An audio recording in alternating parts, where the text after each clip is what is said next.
आझाद हिंद संघटनेचे बुलढाणा नगरपालिकेत लोटांगण आंदोलन।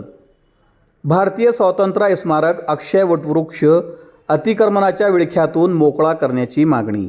स्वतंत्रता चळवळीतील हुतात्म्यांच्या स्मृती तेवत ठेवण्यासाठी बुलढाणा शहरातील जयस्तंभ चौकाजवळ 15 ऑगस्ट 1947 रोजी भारतीय स्वतंत्रता स्मारक अक्षय वटवृक्ष उभारण्यात आला होता।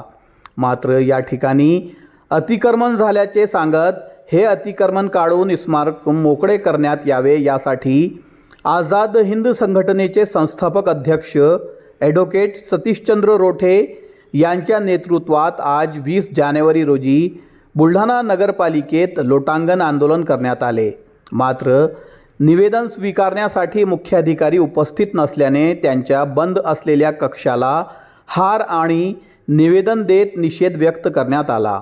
येत्या 48 तासात मागणी मंजूर न झाल्यास आझाद हिंद संघटनेच्या वतीने बुलढाणा शहरात ठिकठिकाणी रास्ता रोको करण्याचा इशारा यावेळी देण्यात आला आहे।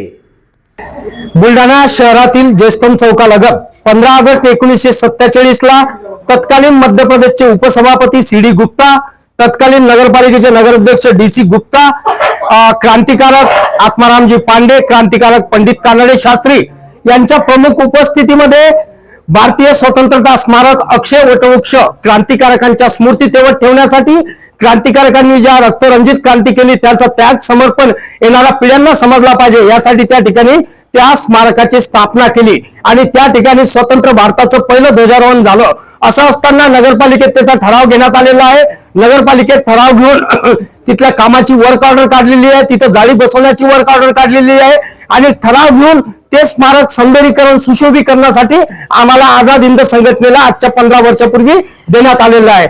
असे असताना तिथे एक व्यापारी बोर्ड लावतो आणि म्हणतो की इथं कोणतेही स्मारक नाही आणि याची कुठेही नोंद नाही। असं असताना नगरपालिका प्रशासन मागील 3 दिवसापासून मुख गिळून गप्प आहे। इथले ठराव पुस्तक गायब झाले का, इथल्या नोंदी गायब झाले का की त्या व्यापाऱ्यांनी चोरल्या हा आमचा आरोप आहे। यावर 48 तासात नगर परिषद प्रशासनाने त्वरित कारवाई न केल्यास आम्ही बुलढाणा शहरामध्ये रस्ता रोको आंदोलन करू हा इशारा आम्ही लोटांगण आंदोलनाच्या माध्यमातून आज आम्ही जिल्हा प्रशासनाला देत आहोत। आज आम्ही निवेदन लोटांगण आंदोलन केलं। यात ठिकाणी जवळपास 1 तास लोटांगण घेतलं, पण तरीही निर्लज्जम सदासुखीसारखा या नगर परिषद प्रशासनाचा कारभार आहे। साधे मुख्याधिकारी साहेब किती संवेदनशील आहे क्रांतिकारकांच्या स्मृतीप्रती यावरून दिसून आलं। ते या ठिकाणी निवेदन स्वीकारायला येऊ शकत नाही, त्यामुळे आम्ही त्यांच्या कॅबिनला हार टाकला, म्हणजे त्यांच्या कॅबिनची आम्ही या ठिकाणी श्रद्धांजली केली आणि त्यांच्याच कॅबिनला आम्ही निवेदन देण्याचा या ठिकाणी प्रयत्न करतोय।